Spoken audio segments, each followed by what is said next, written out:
concept of W to our members who have joined in the webinar. So over to you, Mehernosh. Yeah, thank you, Rakhi, for inviting me for this webinar. Hi, everyone. Thank you so much for. Yeah, thanks, Rakhi. Welcome everybody on the webinar, and it's my pleasure to be here and talk about the most important graph in the world. Well, I will talk about myself a bit later, but to just touch upon it, my name is Mehernosh Randeria. I am based in Mumbai, and I am known as the W3 coach. As in, I am India's first and only coach who covers the 3 W's of your life and helps you to prosper in the 3 W's of your life. Any guesses what the 3 W's are? People who are not, who don't know me, the question is open only to them. So any guesses what the 3 W's are, you can just put in the chat box.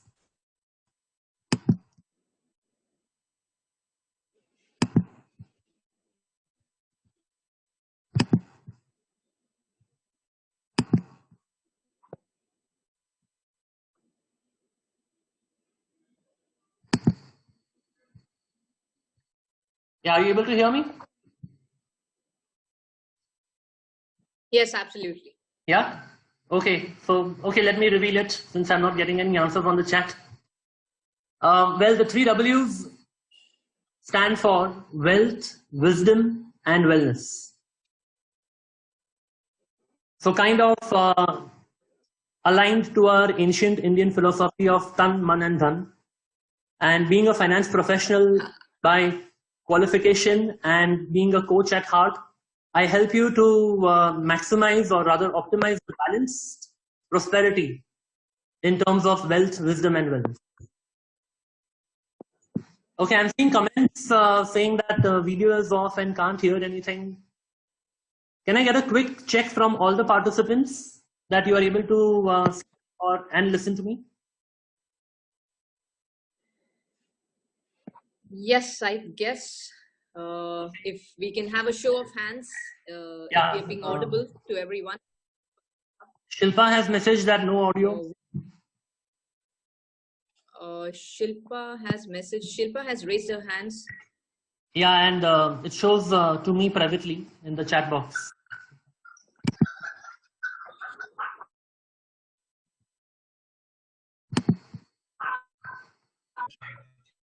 Maybe she has put.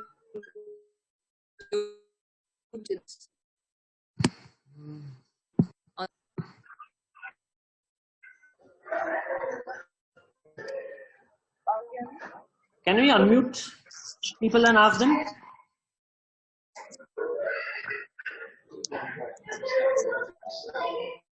Hello, Nidhi? Yeah. Yeah, I can hear some background noise in Yes. Nidhi. Yes, we can hear background noise.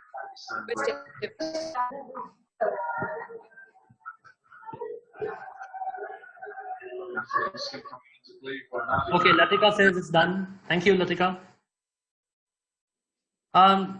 Shilpa may need to join the audio. Yeah, I will just chat up with her and you can Yeah. continue. Yeah.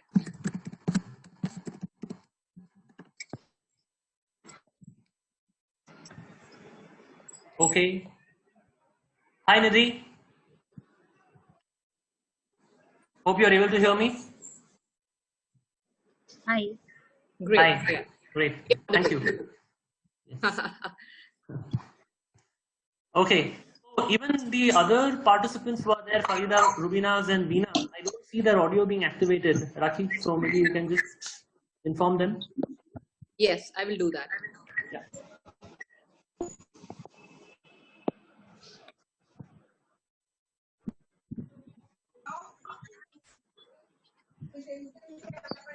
Yeah, Nidhi, you will have to mute your audio, please.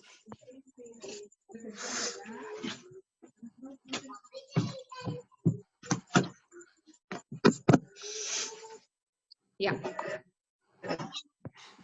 Okay. Hi, Disha. Welcome. Hi, Abhishek. Great. Yeah. All right. Shall we continue, Rakhi? And yeah. okay, great.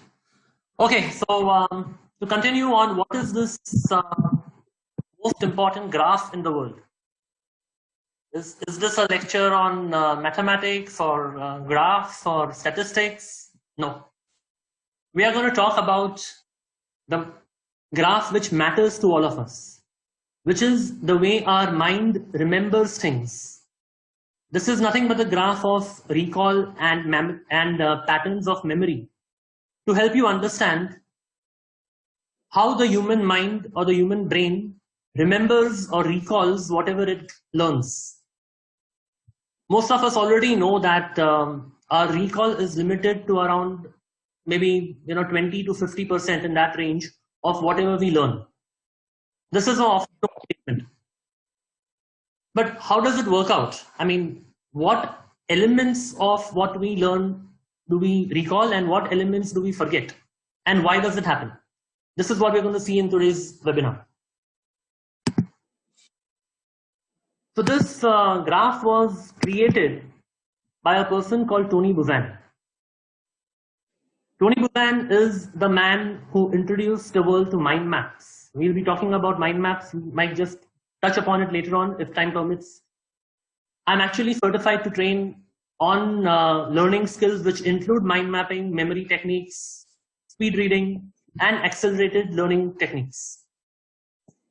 And it is thanks to Tony Buzan who has brought mind maps to the world. Mind maps are nothing but a visual representation tool of our thoughts and ideas. Now, what Tony Buzan did is that he worked out why is it that people remember certain things and why is it that people forget certain things. And he put this all together in a very beautiful manner to explain by way of the most important graph in the world.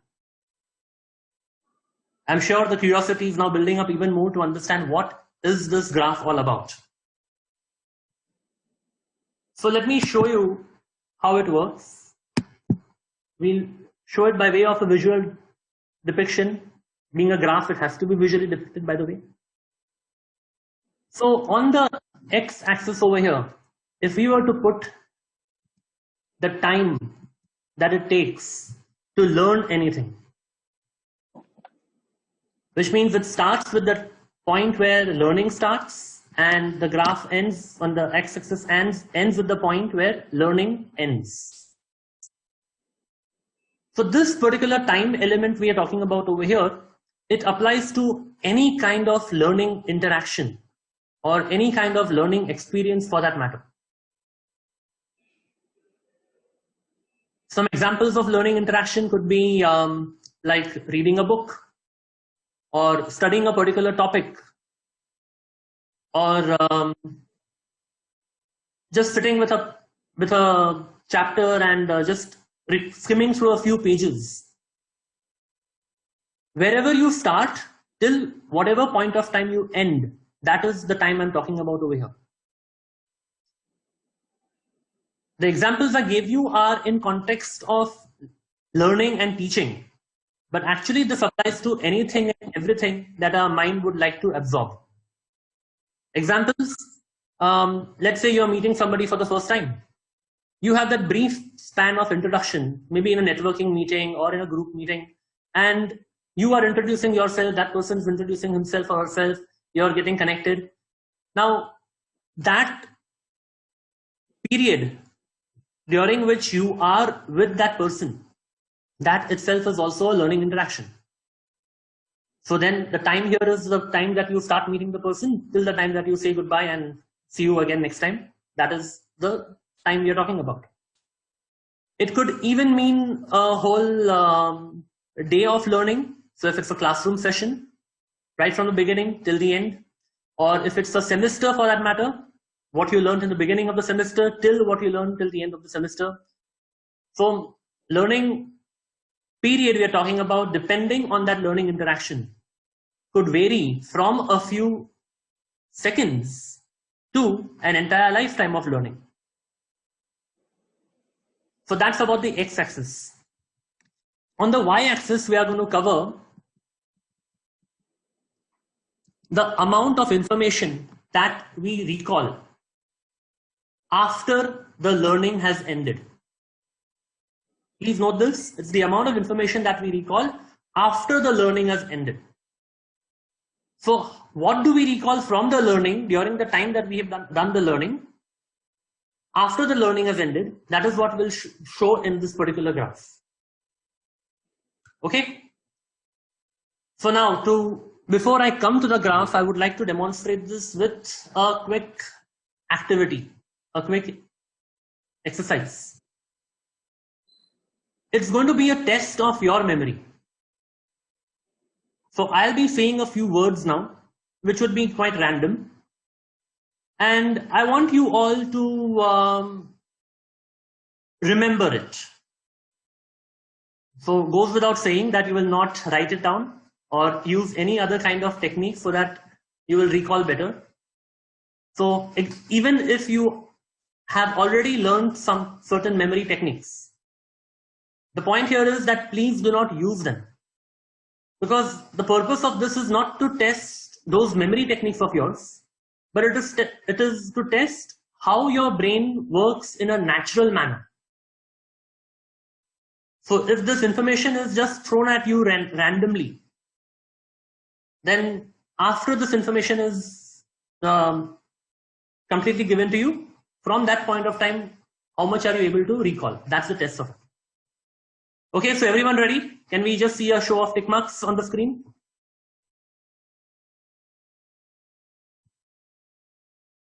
Yeah, everybody? Yes, thank you. So I'm starting with a set of words. Please listen carefully. Do not note them down. Do not use any techniques to memorize.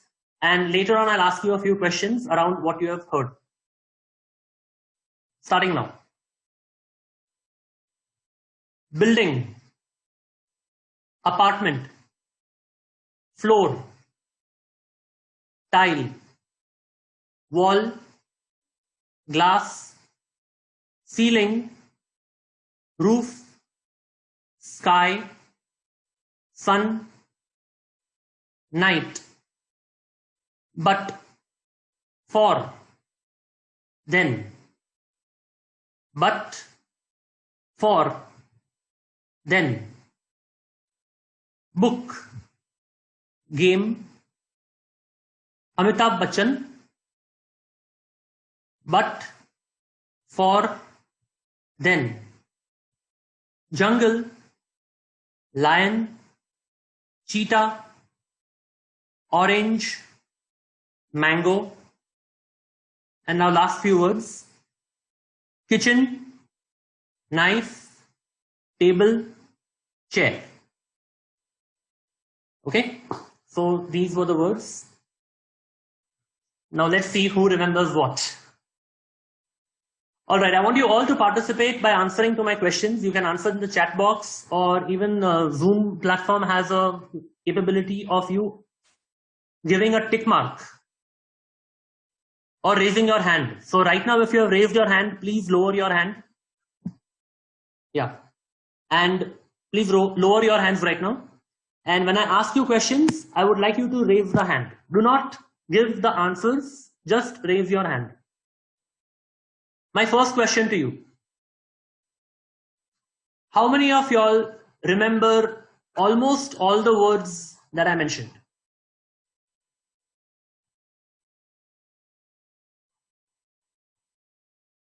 Okay. Okay. Yeah, so we've already seen there are no hands up for this. I was actually going to ask you all the words, but I modified that to say almost all, and still I don't see all the hands up. So okay, so that's one point which is made. Next thing, how many of y'all, don't say the word, just raise your hand. How many of y'all remember the first word which I said? Raise your hand. Yeah, thank you, Abhishek, Latika, Nidhi. Okay. Rubiraz, Shilpa, thank you. Great. You can see the results, they are on the screen. Everyone remembered the first word. Okay. How many of y'all remember the second word?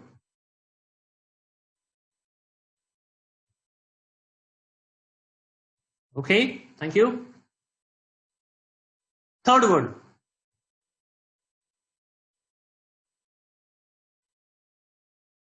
Okay, please see the response. I hope you all are able to see the other people's hands as well. Yeah, thank you. Fourth word.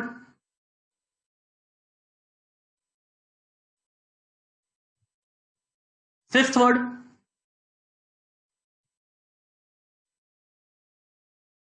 Sixth word.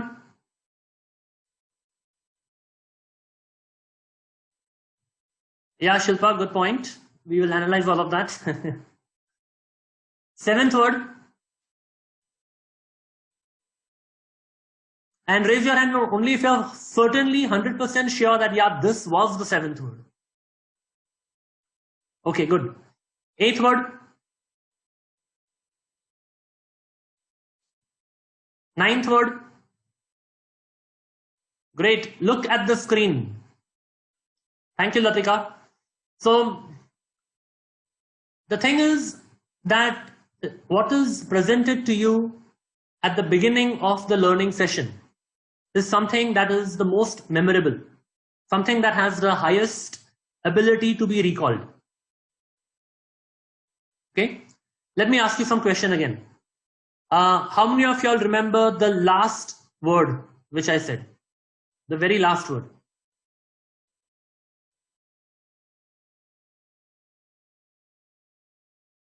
Okay, thank you, Abhishek. How many of you remember the last few words? May not be in that order, but last few words.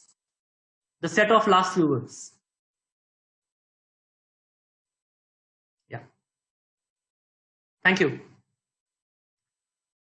So this is the second part of the learning.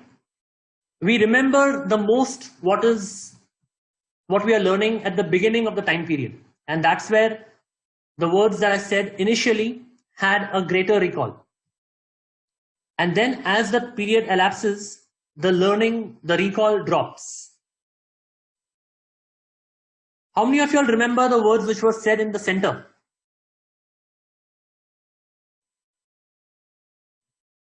Hardly anyone. And then the words that were said towards the end also have some kind of higher recall. So this is coming up in the graph over here. Please have a look on the screen.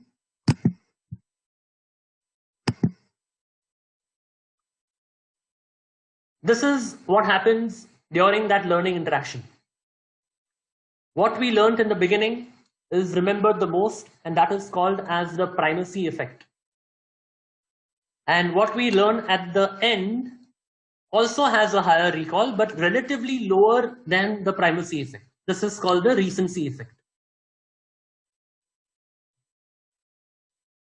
How many of y'all here are teachers or trainers or in any form imparting education to people? Okay, thank you, Abhishek. Yeah, Shilpa, thank you. So how do you take this learning in a teaching situation, in a teaching environment? How can you make use of this primacy effect and recency effect? There are more effects coming up. We are taking it one by one. But talking about these two effects together, yeah, okay, storytelling. Shilpa says storytelling, okay. But what basically, so yeah, storytelling, you can start with a story. So that will have a higher effect of recall. Yes. Connecting words, I will talk about that after some time. In terms of specifically for primacy and recency. Yes.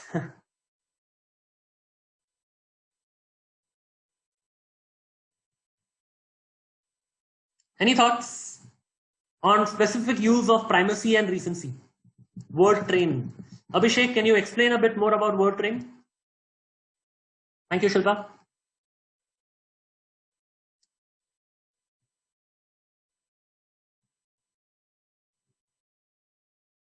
Yeah, connecting words. Yeah, okay.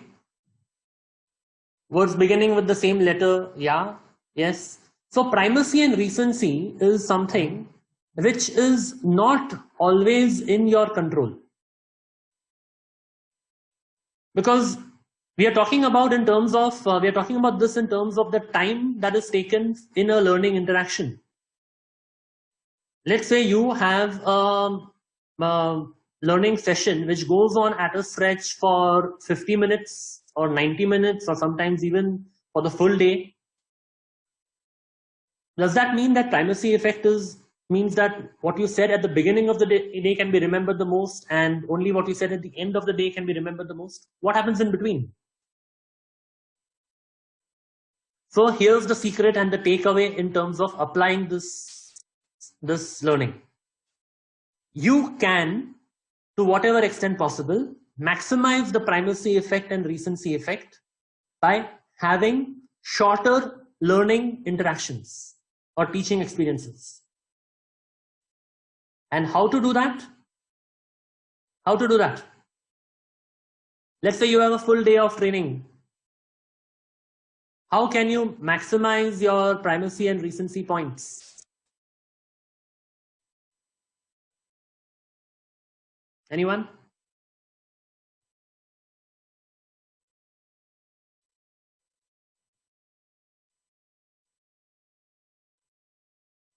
Just imagine what would happen if this would be the graph of your learning, of your teaching. The question is, Raina, how do you maximize the primacy and recency effect, which is what we remember. We remember most what is said at the beginning and the most what is said at the end. Okay, so let me give it away to you. By giving more breaks in your learning interaction. Even if you're a teacher or a professor in a classroom where you are expected to teach for 1 hour at a stretch or 50 minutes at a stretch, you can still give breaks by not letting the children or students go out of your class, but making them do some kind of interactive interaction within themselves or asking some questions that breaks the pattern. That indicates that, okay, one part of the learning is over. Now, okay, make your notes or get into groups and discuss with each other, and then we will come back and start the next thing. Yes, thank you, Raina. The breaks does make them more productive in terms of learning. So break pattern, it depends on you, Shilpa. What is your learning period? If you are a trainer and you're teaching for the whole day, I think there would be a lunch break, a few coffee breaks, but even otherwise, you can maximize breaks in between. The ideal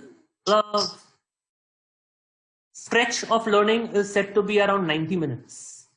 But at times, even that could be too long, especially if the topic is too intense.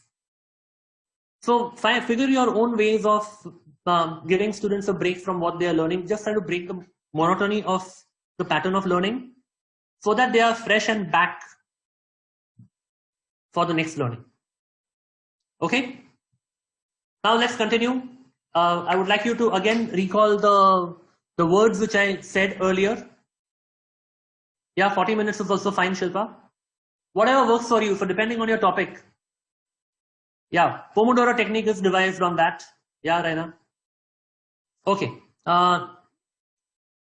So now I would like you to again recall the set of words which I mentioned. Some of you joined late. I think Raina, Prerna, you all joined a bit later after that. But this is for the people who have heard the list of words. I asked you how many of you all remembered the first few words and the last few words, and this is the response we got. My next question is that there was one particular word in my list of words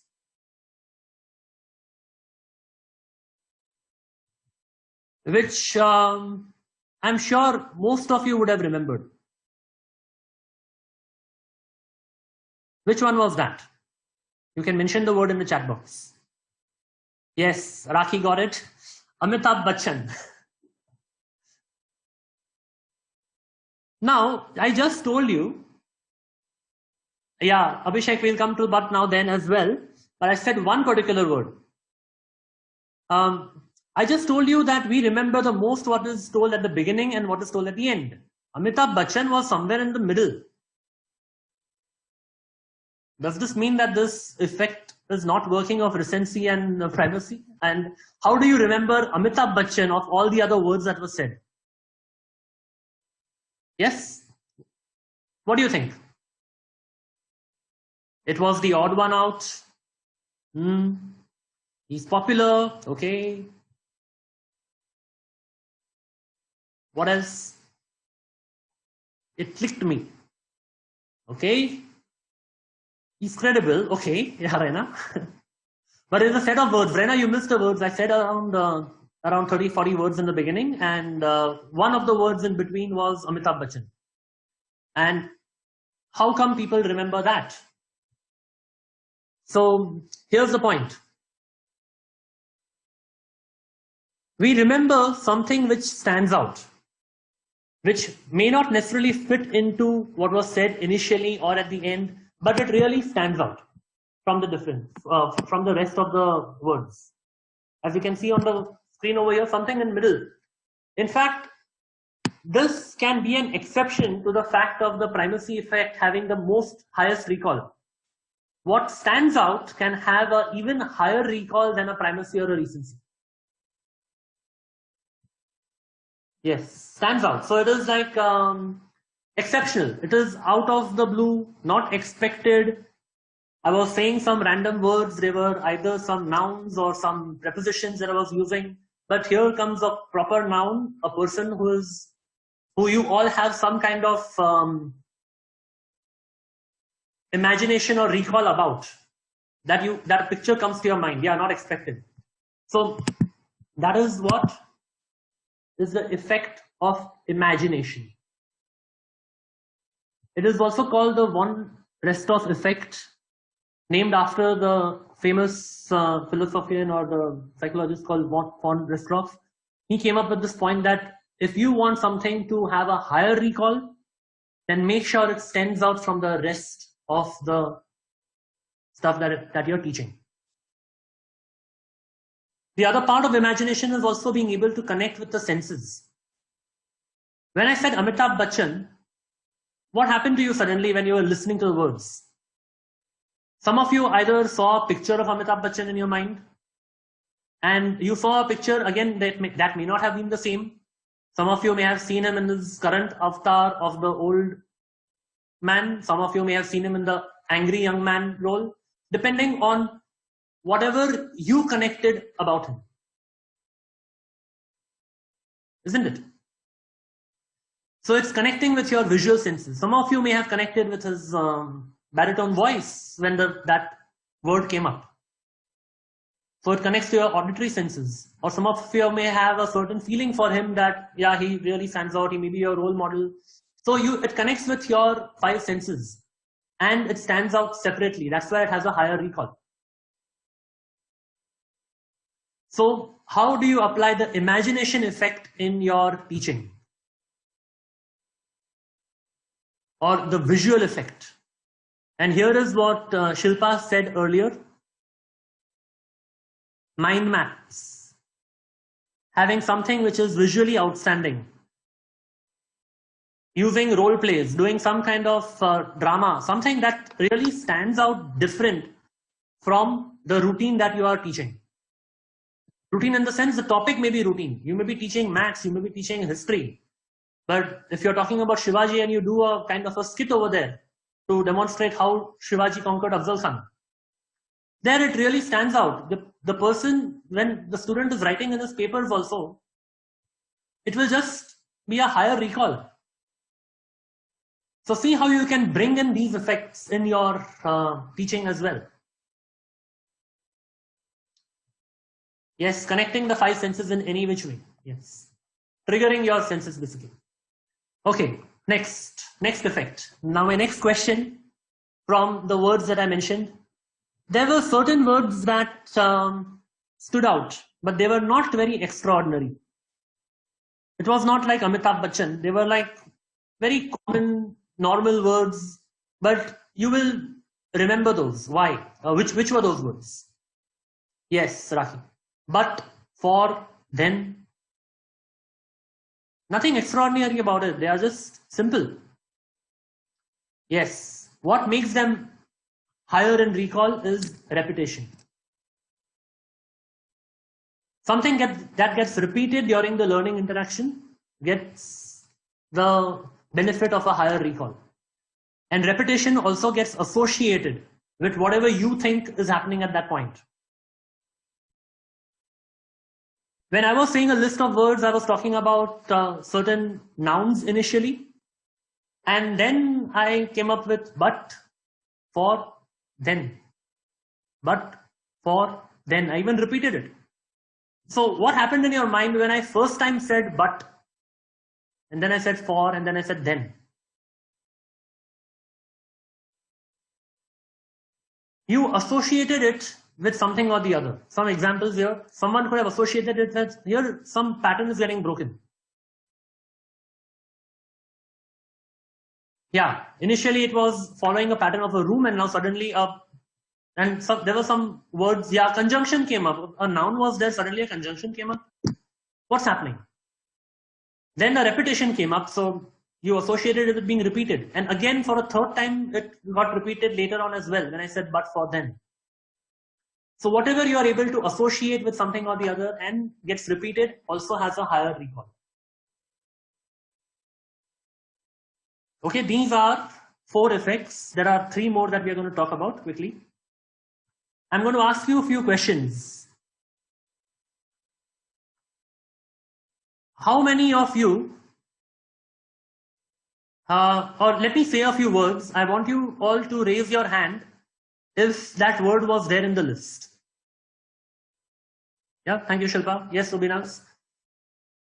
So I will ask you. So was the word building in the list? Yes, thank you. So raise your hand up if you agree that that word was there in that list. Was house in the list? Raise your hand up if you agree the word house was there in the list. Okay, so for Shilpa, house was there in the list. And the others say no. Okay. Was the word tiger in the list?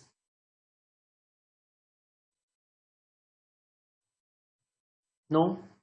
Okay. Windows. Was window in the list? Yes. Okay. So Rakhi, Shilpa, Latika say that window was there in the list. So firstly, thank you for coming up with an answer, although it is a wrong answer. And that is exactly what I wanted to demonstrate over here. The window word was not in the list. What I said was building, apartment, tile, wall, glass, ceiling. And the mind went and said window. You made your own understanding of the associations that were getting formed. And this is what often happens in a learning situation. You say, okay, I know what's coming up. Here are the formations of a house, an apartment. So yeah, window would be there. Yeah, wall, floor, tile. But no, window was not there in the list. And this is the next effect I'm talking about, which is the effect of misunderstanding and understanding. Yes, Prerna, absolutely right. Miscommunication happens in this manner. Not only a learning situation, even in an interaction you're having with a friend. It happens quite often. You say, yeah, I said this, you said this, then I said this, and the person says, no, I never said that. See, it is natural for you to forget what was said. It is natural for you to recall what was said. But is it natural for you to recall what was not said? Think about it. This is understanding and misunderstanding which happens in our head. So be mindful of this. Yes, your own perceptions come into play. Our own zoning out comes up. We daydream. We take for granted that we know what the speaker is going to say next. पता है यार क्यों सुनना है? and your mind drifts away, assuming that you have heard certain things from the speaker, which the speaker has not even said. This is something you need to be careful when you're teaching, and therefore a better way to take care of it is by asking questions, by asking confirmation of, have you understood this? Again, repetition helps to reinforce the understanding. Great, thank you. Next pattern is about meaning. What happened here in terms of the words and creating effect of a house and filling in the gaps was the effect of meaning, or in psychological terms it is called gestalt. The mind loves to create connections and fill in the gaps. When something is shown to the mind which is incomplete, the mind readily wants to go and complete it. For example, a suspense movie, you want to guess the outcome. For example, the box office success of Bahubali 2 was mainly due to the fact that they said, Kattappa ne Bahubali ko kyun mara? And that itself, the mind just wanted to rush to close that open loop. That was curiosity that was there in the mind. Now, how do you incorporate this in your teaching?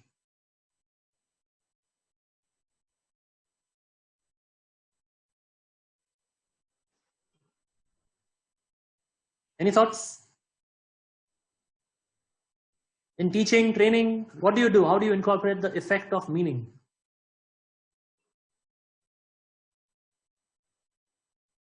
Yeah. Want to know more? Yes, you want to know more, and just the way.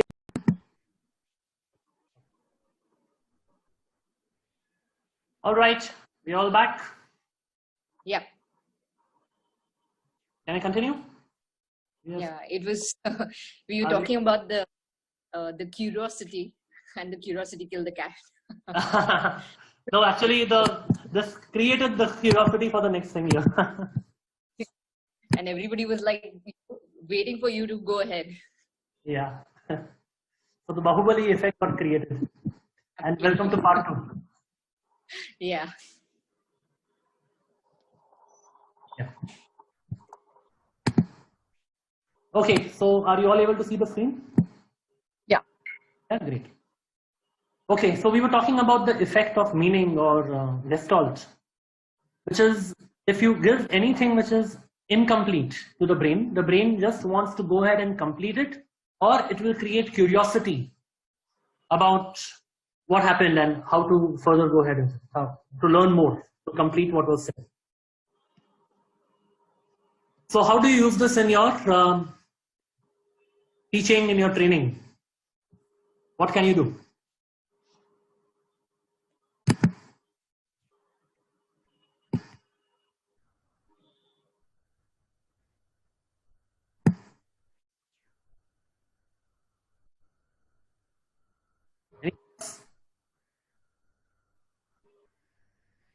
Okay, so when you're teaching, when you're telling something, firstly, when you best way to do it as a storytelling point of view, create stories that create interest in the students, in the participants.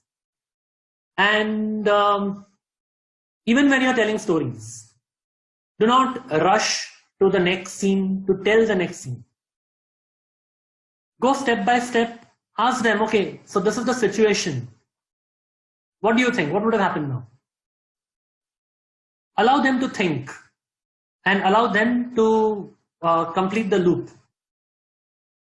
It's okay even if they think differently, or what was, for example, I was giving you the example of Shivaji and Afzal Khan. Even if you are explaining that story, you say, okay, the situation was there where Shivaji was unarmed and he was in that interaction with Afzal Khan. What would you have done if you were there in that place? Do not complete it first. First, keep it open, ask them. In fact, if you notice, it is something which even I am attempting to do in this webinar. By first asking you that how do you think you are going to use this in your learning and teaching? and then I'm giving the answer. Now, if it was a face-to-face, I would have probably interacted you more, or even if we had more time. But even that question, before I just roll out what I have to say, even that question from my end is good enough for your brain to trigger some thoughts that, okay, how can I use it? Then of course the answer is following. Another way to use it is very much like the Bahubali effect, or what just happened. The session ended and then you were curious about what's going to happen. Even when you end a certain teaching session, let's say you are a professor or a teacher where you're going to have a series of sessions with your students. You have completed your content for today's session and you know what's going to be the content for the next session. Complete your today's content around 5 to 10 minutes sooner than normal, than the end time. And then you open the next session. You say, okay, so next session, so we have discussed about Shivaji today. Next session, we are going to talk about Rana Pratap. And do you know that he had a very faithful horse? And see if you can find out his name and find out what all things he did before we come and talk about it next time. So giving some hints, some clues. Vis-a-vis, think about this situation. You tell your students, okay, we are going to talk about Rana Pratap, please read and come. How many students you think will read and come? But if you ask them what they should expect and what are the things that can get them interested to read about it, then you have created that curiosity. Yeah, you keep them guessing. The point here is not that whether they will think of the right answer or not. The point here is that they will think. It is important for you to make your participants think, rather than spoon feeding them. Later on, obviously, we are there to give them the guidance and the content. Yes, it keeps them engaged even after you leave. Right, Prerna? Okay, so these are 6 effects and this is how you use it. Now, there is a 7th effect that I'm going to talk about now. The last one. If you see the graph here, do you see some arrows coming up below the graph? This is an effect that can pull up the entire graph.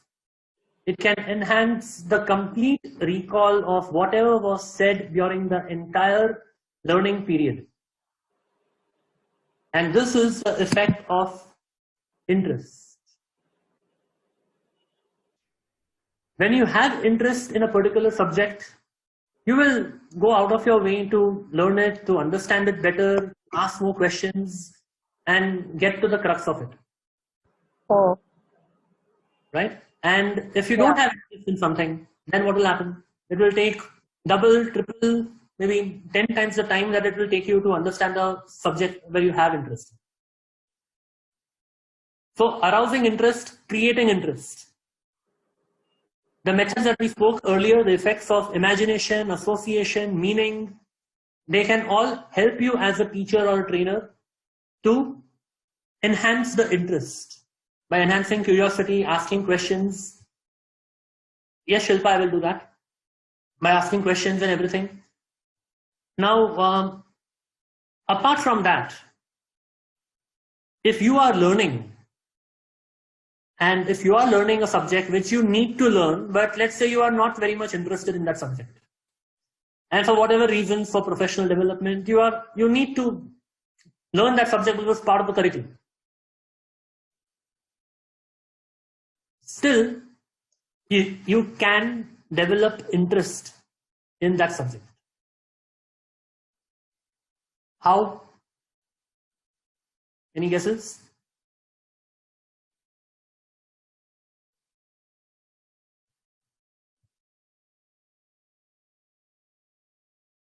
How can you do that?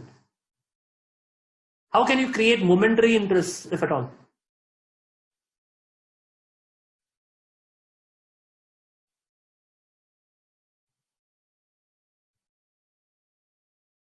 Yeah, connecting them to subjects.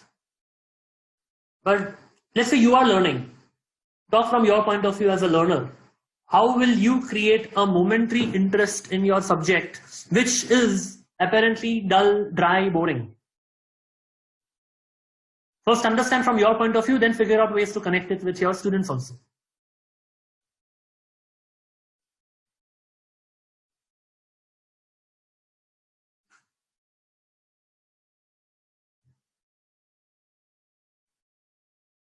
Okay, let me give you, look at the subject from, yeah, Shilpa says use images of interest. Yes. So create images, so using imagination, using the five senses, that is all that you can do as per the earlier effects as well. Another thing you can do is that momentary interest can be created by critically evaluating that subject. Let's say you are learning economics and you don't like it. Look at it from the point of view, from the eye of a critic. If you want to write a critique on this, that this is a really useless thing. For you to point out how useless it is, you first need to understand how they are claiming it to be useful. And then you need to negate that. So this is one of the techniques of building interest. There are many more techniques as well. But this is one of a powerful technique where you look at the subject from a critique point of view.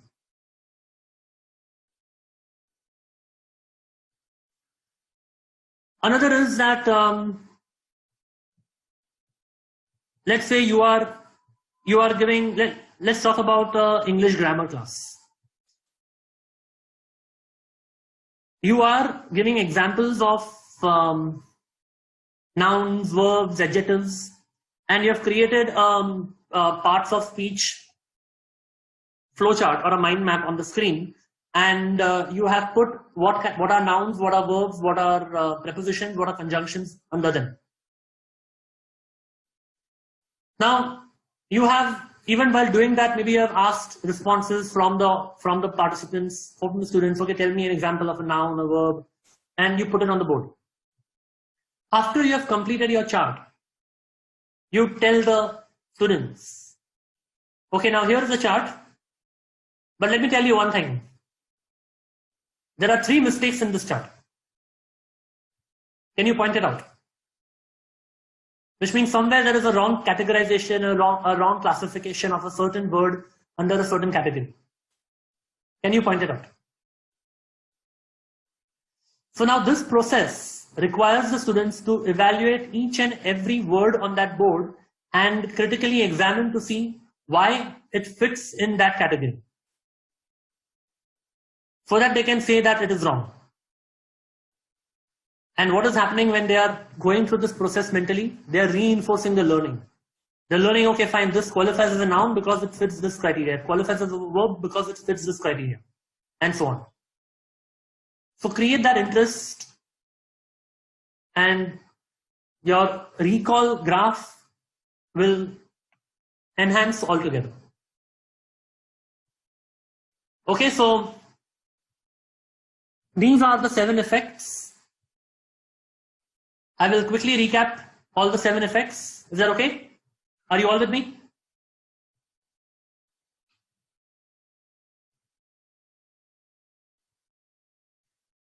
Sorry, Shilpa, I didn't get that. Window has done it.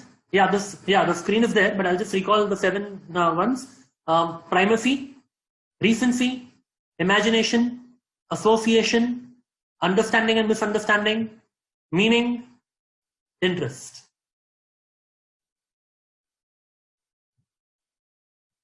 Out of these, what is most in your control as a teacher or a trainer is imagination and association. Visual techniques, invigorating the 5 senses, having a recap discussion, interaction, asking questions, facilitation rather than teaching, repetition, associating one with the other. That's how you can maximize the recall effect. And I've also given you a simple example of creating interest, which will take up the bar altogether. Okay? A very powerful technique that uses imagination and association, again from the domain of Tony Buzan, is a mind map. And to give you an example of a mind map,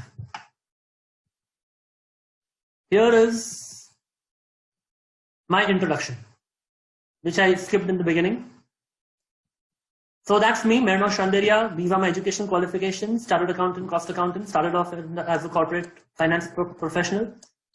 18 years of corporate finance experience. Started with PricewaterhouseCoopers, moved on to Legrand as VP Finance.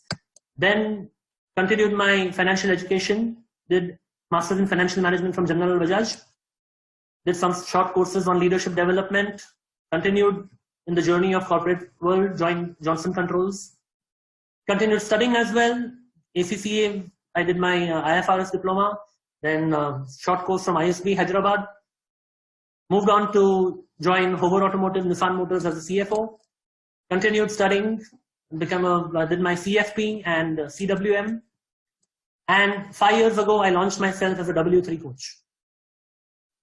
As a trainer, coach, and speaker who covers the 3 W's of life. And in this field, went on taking more certifications. I'm a certified life coach, an NLP trainer, a Brainable trainer, and in fact, all that I'm sharing with you today in terms of learning skills is thanks to the Brainable concept of mind mapping, memory techniques, speed reading, creative thinking, lateral thinking, and much more. I'm also a memory trainer in a technique called musical windows that helps you remember numbers. I'm a certified GTD trainer, which is getting things done.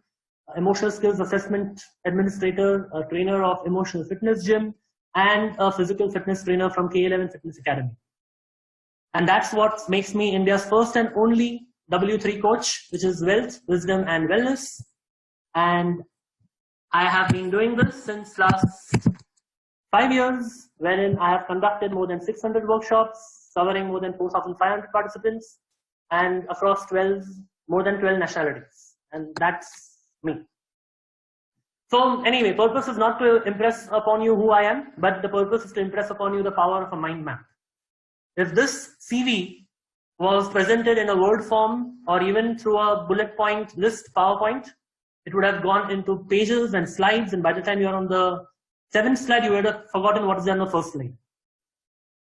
This is the power of a mind map, which uses imagination, association, and by putting this introduction at the end, I'm also attempting to take benefit of the recency effect with you all.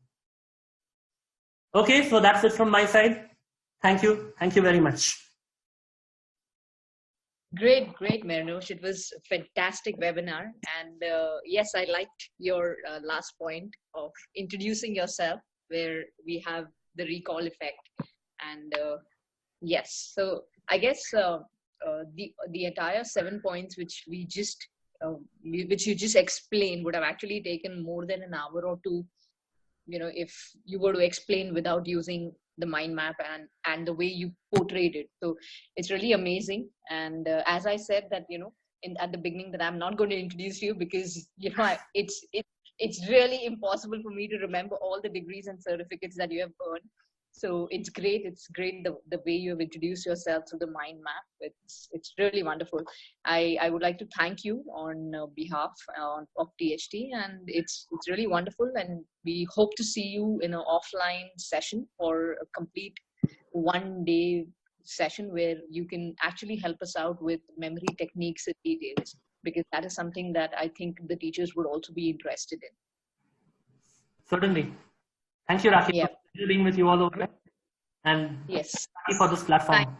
Thank you for your comment. Thank you, Ms. Shilpa, for being an active listener. And thank you, everyone, for joining in. Thanks, Latika. Thank you so much for your comment. And, you know, I would like to thank personally Shilpa, Prerna, Latika for participating and engaging in the discussion. Thank you. And back and joining the webinar again. Yes, thank you so much. Yeah. Thank you. Right. Bye-bye. Great. Thank you. Good night. Good night. Bye, everyone. Bye-bye. Bye.